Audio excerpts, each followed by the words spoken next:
मंडल commission में पिछड़ों को, अति पिछड़ों को आरक्षण देने की बात कही गई।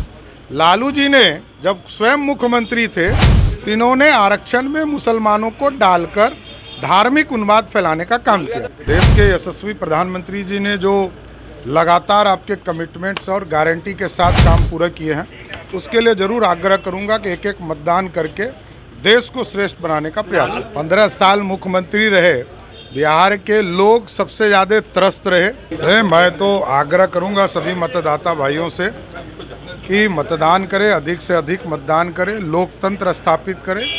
आज भी लालू जी के नाम से लोग डरते हैं, यही है बिहार में प्रमाण। नमस्कार, आप देख रहे हैं देशवाणी न्यूज। मैं हूं प्राची सिंह आपके साथ।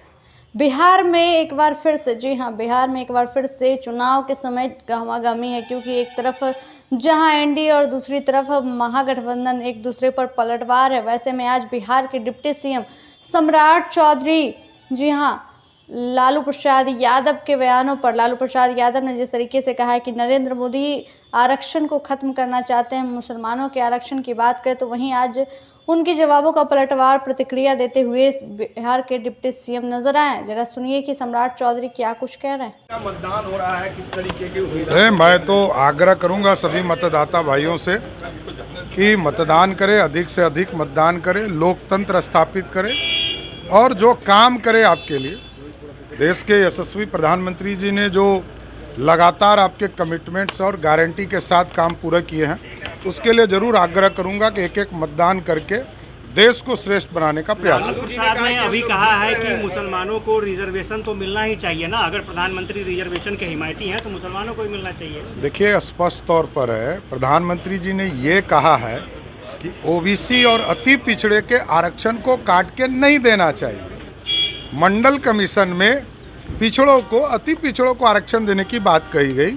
लालू जी ने जब स्वयं मुख्यमंत्री थे तो इन्होंने आरक्षण में मुसलमानों को डालकर धार्मिक उन्माद फैलाने का काम किया। लोकतंत्र संविधान को डरा रहे हैं हिस्सा यहाँ के।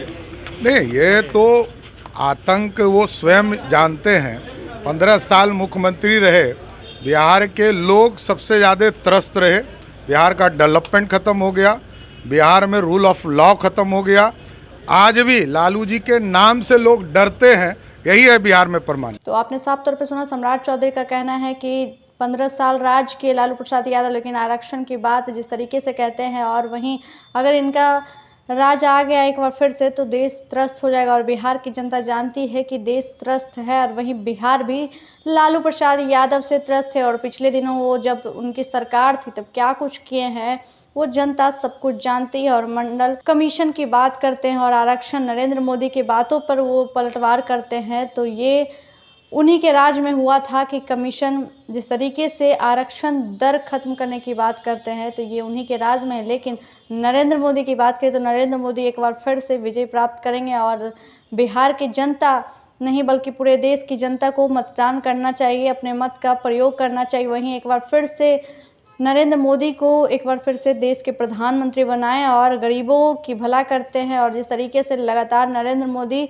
गरीबों के हित में काम करते हैं, और 400 पार जो मोदी की गारंटी है वो भी सफल होगी, और बिहार की जनता 40 सीट देने के काम करेगी। और 40 सीटों पर जो वोटिंग हो रही है और वो देखना होगा, क्योंकि 4 जून को कमल ही खिलेगा, ये दावा है बिहार के डिप्टी सीएम सम्राट चौधरी का। वहीं लालू प्रसाद यादव के बयानों पर पलटवार करते हुए नजर आए। जिस तरीके से लालू प्रसाद यादव आज अचानक से नरेंद्र मोदी पर हमला करते, आए दिन तो हमला करते, लेकिन आज जिस तरीके से आरक्षण की बात को लेकर उन्होंने कहा, और वहीं साफ तौर पे कहना है कि इस बार नरेंद्र मोदी की सरकार नहीं रहेगी, महागठबंधन की सरकार होगी।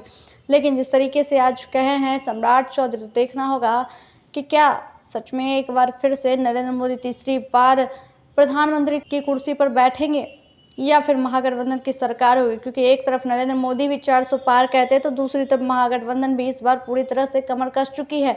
और वोटिंग जिस आधार पे हो रही है, जी हाँ, इस बार मुद्दे के आधार पर मुद्दे एक तरफ महागठबंधन की ओर से कहा जा रहा है कि नरेंद्र मोदी सिर्फ जुमलेबाजी करते हैं, मुद्दे की बात नहीं करते, तो दूसरी तरफ नरेंद्र मोदी कह रहे हैं कि इस बार नौकरियां देंगे। आखिर देखना होगा क्या 4 जून को नतीजे आएंगे तो क्या कुछ होगा, क्या कुछ बदलाव आएंगे, आखिर किसकी सरकार होगी।